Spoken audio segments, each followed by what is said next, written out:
Okay, so Kannada movies ಒಂದು ಕಾಲದಲ್ಲಿ ಎಲ್ಲ ಇಂಡಸ್ಟ್ರೀಸ್ ಥರ ದೊಡ್ಡ ದೊಡ್ಡ ಹಿಟ್ಸ್ ಕೊಡ್ತಿತ್ತು ಆ್ಯಂಡ್ ಅದರದ್ದೇ ಆದ ಐಡೆಂಟಿಟಿ ಬಿಲ್ಡ್ ಮಾಡ್ಕೊಂಡಿತ್ತು.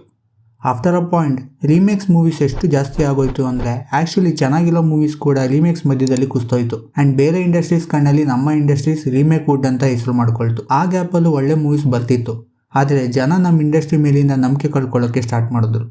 ಆಮೇಲೆ ಬಂತು KGF, ಮತ್ತು ಕನ್ನಡ ಮೂವೀಸ್ನ ನ್ಯಾಷನಲ್ ಲೆವೆಲ್ ರೆಕಗ್ನಿಷನ್ ತರೋಕ್ಕೆ ಹೆಲ್ಪ್ ಮಾಡ್ತು.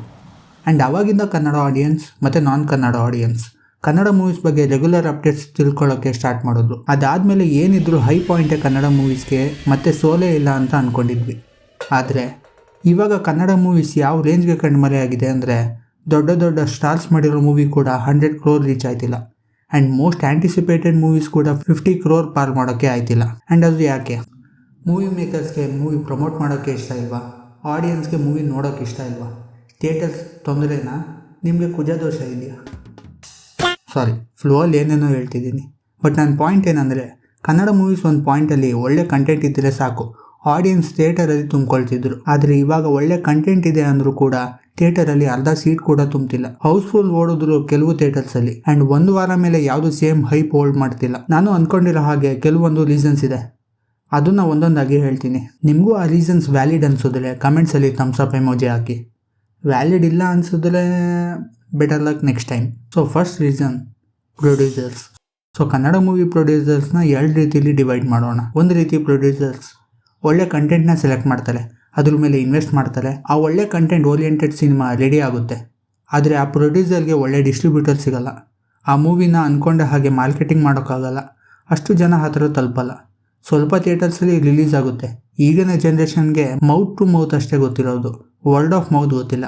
ಸೊ ವರ್ಡ್ ಆಫ್ ಮೌತ್ ಇಲ್ಲ ಅಂದರೆ ಮೂವಿ ಜಾಸ್ತಿ ಜನಕ್ಕೆ ರೀಚ್ ಆಗಲ್ಲ, ಆ ಮೂವಿ ಥಿಯೇಟರಲ್ಲಿ ಓಡಲ್ಲ, OTTಲಿ ಬಂದಮೇಲೆ ಎಂಥ ಮೂವಿ ಮಿಸ್ ಆಗೋಯ್ತು ಅಂತ ಹೇಳ್ತಾರೆ. ಇದು majority Kannada content oriented cinema ಕತೆ. ಇನ್ನೊಂದು ಪ್ರೊಡ್ಯೂಸರ್ಸ್ ಟೈಪಲ್ಲಿ ಆ ಪ್ರೊಡ್ಯೂಸರ್ ಇಂಕಿ ಪಿಂಕಿ ಪಾಂಕಿ ಮಾಡಿ ರ್ಯಾಂಡಮ್ ಆಗಿ 5 to 6 ಮೂವಿ ಸ್ಟೋರೀಸ್ನ ಮಿಶ್ರಣ ಮಾಡ್ತಾನೆ. ಟೋಟಲ್ ಆಗಿ ಒಂದು ಜಾತ್ರೆ ಮೂವಿ ಮೇಲೆ ಇನ್ವೆಸ್ಟ್ ಮಾಡ್ತಾನೆ. ಆ ಮೂವಿ ರೆಡಿ ಆಗುತ್ತೆ, ಆ ಪ್ರೊಡ್ಯೂಸರ್ಗೆ ಒಳ್ಳೆ ಡಿಸ್ಟ್ರಿಬ್ಯೂಟರ್ ಕಾಂಟ್ಯಾಕ್ಟ್ ಇರುತ್ತೆ, ಮಾರ್ಕೆಟಿಂಗಲ್ಲಿ ದುಡ್ಡು ಸುರಿತಾನೆ.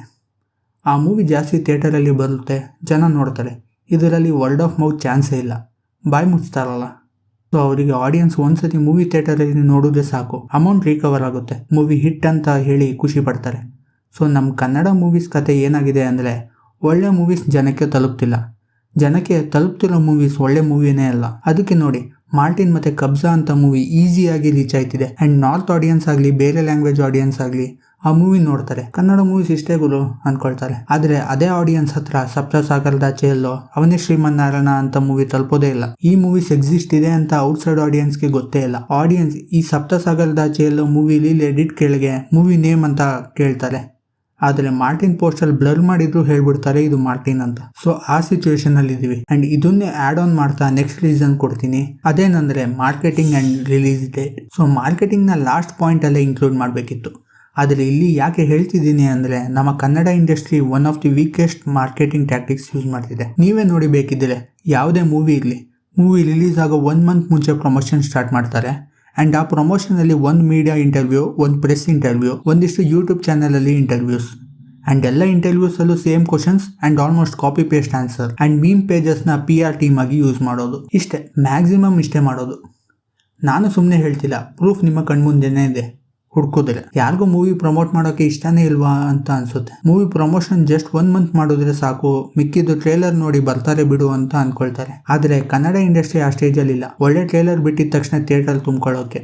ಬೇರೆ ಇಂಡಸ್ಟ್ರಿಯಲ್ಲಿ ಅಟ್ಲೀಸ್ಟ್ ಆ ರೀತಿ ಮಾರ್ಕೆಟಿಂಗ್ ನಡೆಯುತ್ತೆ, ಬಟ್ ಬೇರೆ ಇಂಡಸ್ಟ್ರಿ ಅಟೆಂಪ್ಟ್ ಆದ್ರೂ ಮಾಡ್ತಿದ್ದಾರೆ. ತೆಲುಗು ಮೂವೀಸ್ಗೆ ಮೇಜರ್ ಆಗಿ ಪ್ರಮೋಷನ್ ಅವಶ್ಯಕತೆ ಇಲ್ಲ, ಬಟ್ ಸ್ಟಿಲ್ ಅವರ ಪ್ರಮೋಷನ್ ಮೆಟೀರಿಯಲ್ ಅಲ್ಲಿ ಟ್ರೇಲರ್ ಲಾಂಚ್ ಇವೆಂಟ್ ಆಕ್ಚುಲಿ ಅವರ ಐಡೆಂಟಿಟಿ ಆಗೋಗಿದೆ. ತಮಿಳ್ ಮೂವೀಸ್ ಅಲ್ಲಿ ಆಡಿಯೋ ಲಾಂಚ್ ಅವರದೇ ಐಡೆಂಟಿಟಿ ಆಗೋಗಿದೆ. ಮಲಯಾಳ ಮೂವೀಸ್ ನಾನು ನೋಡಿರೋ ಹಾಗೆ ಯೂತ್ಸ್ ಮತ್ತೆ ಕಾಲೇಜ್ ಸ್ಟೂಡೆಂಟ್ ನ ಅಟ್ರಾಕ್ಟ್ ಮಾಡ್ತಾರೆ. ಅದಾದ್ಮೇಲೆ ಮೂವಿ ಚೆನ್ನಾಗಿದ್ರೆ ಆಟೋಮೆಟಿಕ್ ಸ್ಪ್ರೆಡ್ ಆಗುತ್ತೆ. ಆದ್ರೆ ನಮ್ಮ ಇಂಡಸ್ಟ್ರಿ ಕತೆ ಹಾಗಲ್ಲ, ಒಂದು ಆಡಿಯನ್ಸ್ ಜೊತೆ ಲೈವ್ ಆಗಿ ಕನೆಕ್ಟ್ ಆಗಬೇಕು, ಅದು ಮೆಜಾರಿಟಿ ಫಿಲಮ್ ಮೇಕರ್ಸ್ ಕರೆಕ್ಟ್ ಆಗಿ ಅಪ್ರೋಚ್ ಮಾಡಲ್ಲ. I think Kannada movie historically one of the best marketing ಮಾಡಿರೋದು ಹಾಸ್ಟೆಲ್ ಹುಡುಗರು ಬೇಕಾಗಿದ್ದಾರೆ ಮೂವಿ ಟೀಮ್ ಅವರು. From the movie announcement till the release date audience ನ ಇಂಟ್ರೆಸ್ಟ್ ಹೋಲ್ಡ್ ಮಾಡಿದ್ದಾರೆ. ಅಂಡ್ ಆಕ್ಚುಲಿ ತುಂಬಾ ಡಿಲೇಸ್ ಆದ್ಮೇಲೆ ರಿಲೀಸ್ ಆಗಿದ್ movie, but still complete fresh face ಮೂವಿಗೆ ಅದು ಒಂದು ಒಳ್ಳೆ ಮಾರ್ಕೆಟಿಂಗ್ ಸ್ಟ್ರಾಟಜಿ. ಇನ್ನೊಂದು ವ್ಯಕ್ತಿ ಇದ್ದಾರೆ, ಅವರನ್ನ ನೀವು ಜಾತ್ರೆ ಅಂತಿರೋ ಅಥವಾ ಒಳ್ಳೆ ಫಿಲಂ ಮೇಕರ್ ಅಂತಿರೋ ಅದು ನಿಮ್ಗೆ ಬಿಟ್ಟಿದ್ದು. ಆದ್ರೆ ಒಂದು ವಿಚಾರ ಡಿನೈ ಮಾಡೋಕ್ಕಾಗಲ್ಲ, ಅದು ಅವರ ಮಾರ್ಕೆಟಿಂಗ್ ಸ್ಕಿಲ್ಸ್. ಅದು ಯಾರಂದ್ರೆ ಪ್ರೇಮ್. ಇದುವರೆಗೂ ಅವರ ಎಲ್ಲಾ ಮೂವೀಸ್ಗೂ ಒಂದೊಳ್ಳೆ ಹೈಪ್ ಕ್ರಿಯೇಟ್ ಮಾಡಿದ್ದಾರೆ. ನೀವೇ ಇಮ್ಯಾಜಿನ್ ಮಾಡ್ಕೊಳ್ಳಿ, ದ ವಿಲನ್ ಮೂವಿ ರಿಲೀಸ್ ಆಗೋಕ್ಕಿಂತ ಮುಂಚೆ ಇದ್ದಿದ್ದ ಹೈಪ್, ಮೂವಿ ರಿಲೀಸ್ ಆದ್ಮೇಲೆ ಮೂವಿ ಯಾವ ರೀತಿ ಇತ್ತು ಅಂತ ನಮ್ಗೆ ಗೊತ್ತು ಬಿಡಿ, ಬಟ್ ರಿಲೀಸ್ ಆಗೋಕ್ಕಿಂತ ಮುಂಚೆ ಇದ್ದಿದ್ದ ಹೈಪ್ ಯಾರು ಮರೆಯೋಕ್ಕಾಗಲ್ಲ. KGF ಚಾಪ್ಟರ್ 1ಗೂ ಇಷ್ಟೊಂದು ಹೈಪ್ ಇರ್ಲಿಲ್ಲ, ಟು ಬಿ ಆನೆಸ್ಟ್. ಅಷ್ಟು ಹೈಪ್ ಇತ್ತು. ಇದು ಬರೀ ದ ವಿಲನ್ಗೆ ಅಲ್ಲ, ಜೋಗಯ್ಯ, ಏಕಲವ್ಯ ತರ ಮೂವೀಸ್ಗೂ ರಿಲೀಸ್ಗಿಂತ ಮುಂಚೆ ಮ್ಯಾಸಿವ್ ಹೈಪ್ ಕ್ರಿಯೇಟ್ ಮಾಡಿದ್ರು. ಸೊ ಸ್ವಲ್ಪ ಕ್ರಿಯೇಟಿವ್ ಆಗಿ ಮೂವಿ ಪ್ರಮೋಟ್ ಮಾಡಬೇಕು. And one of the worst movie promotion ಬಂದು ಅವನೇ ಶ್ರೀಮನ್ನಾರಾಯಣ.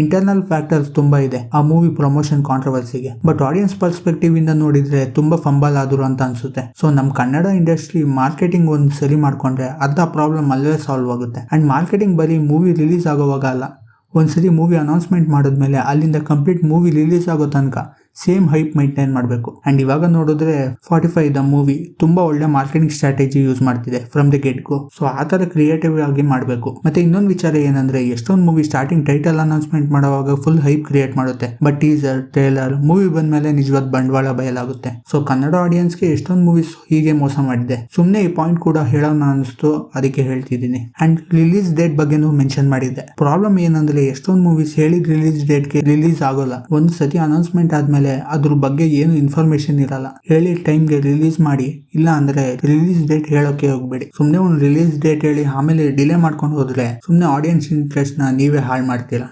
ಅಂಡ್ ಎಲ್ಲ ರಿಲೀಸ್ ಡೇಟ್ನು ಒಂದೇ ಟೈಮ್ಗೆ ಪುಷ್ ಮಾಡೋದು. ಲಾಸ್ಟ್ ಇಯರ್ ಎಕ್ಸಾಂಪಲ್ ಕೊಡ್ತೀನಿ.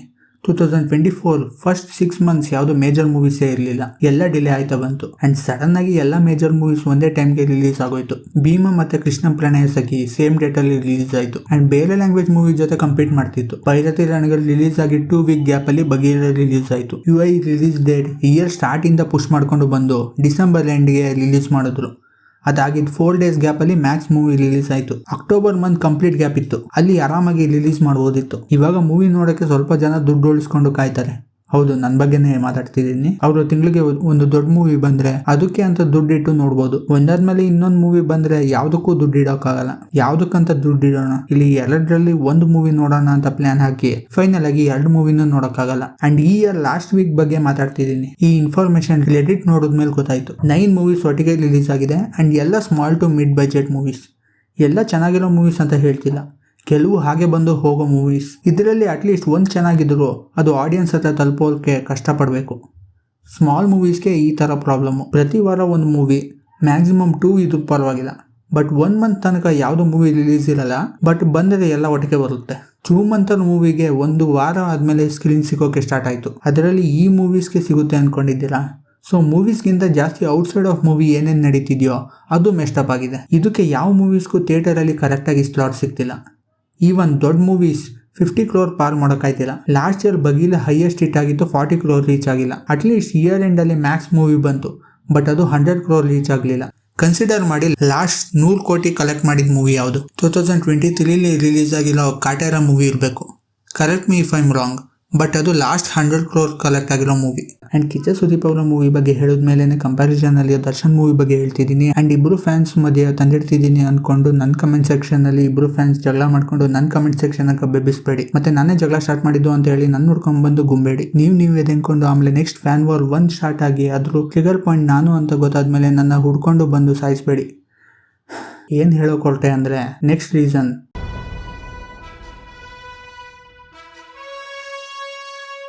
ಈ ವಿಚಾರ ನಾನು ಸಂದರ್ಭದೊಂದಿಗೆ ವಿವರಿಸೋ ಅವಶ್ಯಕತೆನೇ ಇಲ್ಲ. ಫ್ಯಾನ್ ವಾರ್ ಎಲ್ಲ ಇಂಡಸ್ಟ್ರಿಲೂ ಇದೆ. ಆ್ಯಂಡ್ ನನಗೆ ಅನಿಸೋ ಹಾಗೆ ತೆಲುಗು ಮತ್ತು ಕನ್ನಡ ಇಂಡಸ್ಟ್ರಿಯಲ್ಲಿ ತುಂಬ ಕಾಮನ್. ಆದರೆ ನಮ್ಮ ಕನ್ನಡ ಇಂಡಸ್ಟ್ರಿಯಲ್ಲಿ ತುಂಬ ಟಾಕ್ಸಿಕ್ ಲೆವೆಲ್ಗೆ ಹೋಗುತ್ತೆ. ಯಾರ್ಯಾರ ಮಧ್ಯೆ ಅಂತ ಹೇಳಲ್ಲ, ನನ್ನ ಸೇಫ್ಟಿನೂ ನಾನು ನೋಡ್ಕೊಳ್ಬೇಕಲ್ವಾ. ಆದರೆ ಏನೇ ಇದ್ರು ಟುಗೆದರ್ ಆಸ್ ಅನ್ ಇಂಡಸ್ಟ್ರಿ ಬೆಳೆಯೋದು ತಡೀತಿದೆ. ಇದ್ರ ಬಗ್ಗೆ ನಾನು ಹೇಳಿದ ತಕ್ಷಣ ಅರ್ಥ ಮಾಡ್ಕೊಳ್ಳೋ ಹಾಗಿದ್ರೆ ಹೇಳ್ಬೋದಿತ್ತು. ಆದರೆ ಇವೆಲ್ಲ ಅವರೇ ಅರ್ಥ ಮಾಡ್ಕೊಬೇಕು. ಒಬ್ಬ ಸ್ಟಾರ್ ಮೂವಿ ಚೆನ್ನಾಗಿಲ್ಲ ಅಂದ್ರೂ ಡಿಫೈನ್ ಮಾಡೋ fan, rival star movie release ಆಗಿದೆ ಅಂತ ನೆಗೆಟಿವ್ ರಿವ್ಯೂ ಕೊಡೋ ಫ್ಯಾನು, ಇವೆಲ್ಲ ಅವರ ಫ್ಯಾನ್ ರೆಪ್ಯುಟೇಷನ್ ಉಳಿಸೋಕೆ ಹೋಗಿ ಕಂಪ್ಲೀಟ್ ಸಿನಿಮಾನೇ ಹಾಳು ಮಾಡ್ತಿದ್ದಾರೆ. ಜಾಸ್ತಿ ಹೇಳೋಕೆ ಹೋಗಲ್ಲ, ಬಟ್ ಒಂದು ಅಡ್ವೈಸ್ ಏನಂದ್ರೆ ಜಾಸ್ತಿ ಆಬ್ಸೆಸ್ಡ್ ಆಗೋಕೆ ಹೋಗ್ಬೇಡಿ ನಿಮ್ಮ ಸ್ಟಾರ್ ಮೇಲೆ. ನಿಮ್ಗೆ ಏನೇ ಆದ್ರೂ ಅವರು ನಿಮ್ಮನೆ ಬಂದು ನಿಮ್ಮನ್ನ ನೋಡ್ಕೊಳ್ಳಲ್ಲ. ಅವರ ಪಾಯಿಂಟ್ ಆಫ್ ವ್ಯೂ ಅಲ್ಲಿ ನೀವು ನೋಬಡಿ. ಅದು ಅರ್ಥ ಮಾಡ್ಕೊಳ್ಳಿ, ಅಷ್ಟೇ ಹೇಳೋದು. Next point, subscribe. ತುಂಬಾ ಬೇಗ ಕೇಳ್ಬಿಟ್ಟೆ ಅಲ್ವಾ. ನೆಕ್ಸ್ಟ್ ಪಾಯಿಂಟ್ ಬಂದು ಕನ್ಸಿಸ್ಟೆನ್ಸಿ. ಎಕ್ಸಾಂಪಲ್ ಆಗಿ ಮಲಯಾಳಂ ಇಂಡಸ್ಟ್ರಿನೇ ತಗೊಳ್ಳೋಣ. ಮಲಯಾಳಂ ಮೂವೀಸಲ್ಲೂ ಕ್ರಿಂಜ್ ಮೂವೀಸ್ ಇದೆ, ವರ್ಸ್ಟ್ ಮೂವೀಸ್ ಇದೆ. ಆದರೆ ನಾರ್ಮಲ್ ಆಡಿಯನ್ಸ್ಗೆ ಅವೆಲ್ಲ ವಿಸಿಬಲ್ ಕೂಡ ಆಗಲ್ಲ. ಯಾಕಂದರೆ ಅವರಲ್ಲಿ ಒಳ್ಳೆ ಮೂವೀಸ್ ಎಷ್ಟು ಕನ್ಸಿಸ್ಟೆಂಟ್ ಆಗಿ ಬರ್ತಿದೆ ಅಂದರೆ ಕೆಟ್ಟ ಮೂವೀಸ್ಗೆ ಜಾಗನೇ ಇರಲ್ಲ. ಆ್ಯಂಡ್ ಆನ್ ದಿ ಸರ್ಫೇಸ್ ಲೆವೆಲಲ್ಲೇ ಮೂವೀಸ್ ತುಂಬಿದೆ.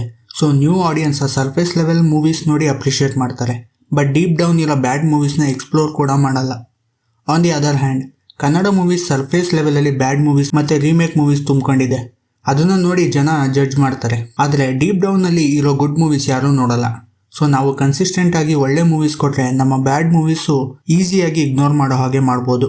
ಇವಾಗ last reason, they think audience are dumb. So ಇದು ಸಿಂಪಲ್.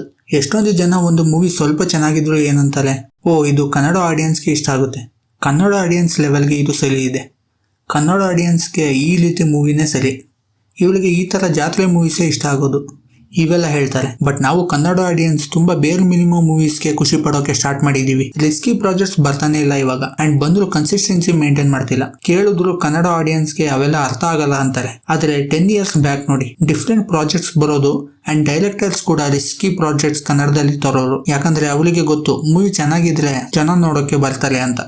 ಜಸ್ಟ್ ಕನ್ಸಿಡರ್ ಲೂಸಿಯಾ ಅಂತ ರಿಸ್ಕಿ ಪ್ರಾಜೆಕ್ಟ್ ಕ್ರೌಡ್ ಫಂಡೆಡ್ ಕೂಡ ಆಗಿತ್ತು. ಅದೇ ರೀತಿ ರಿಲೀಸ್ ಆದ್ಮೇಲೆ ಕನ್ನಡ ಆಡಿಯನ್ಸ್ ಅಕ್ಸೆಪ್ಟ್ ಕೂಡ ಮಾಡಿದ್ರು. ತಿಥಿ ಅಂತ ಆರ್ಟಿಸ್ಟಿಕ್ ಮೂವಿ ಕನ್ನಡದಲ್ಲಿ ಮೇನ್ ಸ್ಟ್ರೀಮ್ ಆಗಿತ್ತು. ಬೇರೆ ಇಂಡಸ್ಟ್ರಿಯಲ್ಲಿ ಇದ್ದಿದ್ರೆ ಅಂಡರ್ ರೇಟೆಡ್ ಆಗಿರೋದು. ಬಟ್ ಆ ಕ್ಯಾರೆಕ್ಟರ್ಸ್ ನ ಮೇನ್ ಸ್ಟ್ರೀಮ್ ಮಾಡಿ ಆ ಕ್ಯಾರೆಕ್ಟರ್ ನ ಸೆಲೆಬ್ರೇಟ್ ಮಾಡಿದ್ರು. ಇವಾಗೂ ಆ ಕ್ಯಾರೆಕ್ಟರ್ಸ್ ಎಷ್ಟು ಐಕಾನಿಕ್ ಆಗಿದ್ದಾರೆ. ಇದು ಬರೀ ಕೆಲವು ಮೂವೀಸ್. ಇನ್ನು ಲೈಫು ಇಷ್ಟೇನೆ, ಪಂಚರಂಗಿ ಅಂತ simple topic but creative narration movies, Gultoo ಮತ್ತೆ ರಂಗಿತರಂಗ ಅಂತ ಪ್ರಾಜೆಕ್ಟ್, ಈ ತರ ಮೂವೀಸ್ ನೆಲ್ಲ ಹಿಟ್ ಮಾಡಿದ್ದಾರೆ ಕನ್ನಡ ಆಡಿಯನ್ಸ್.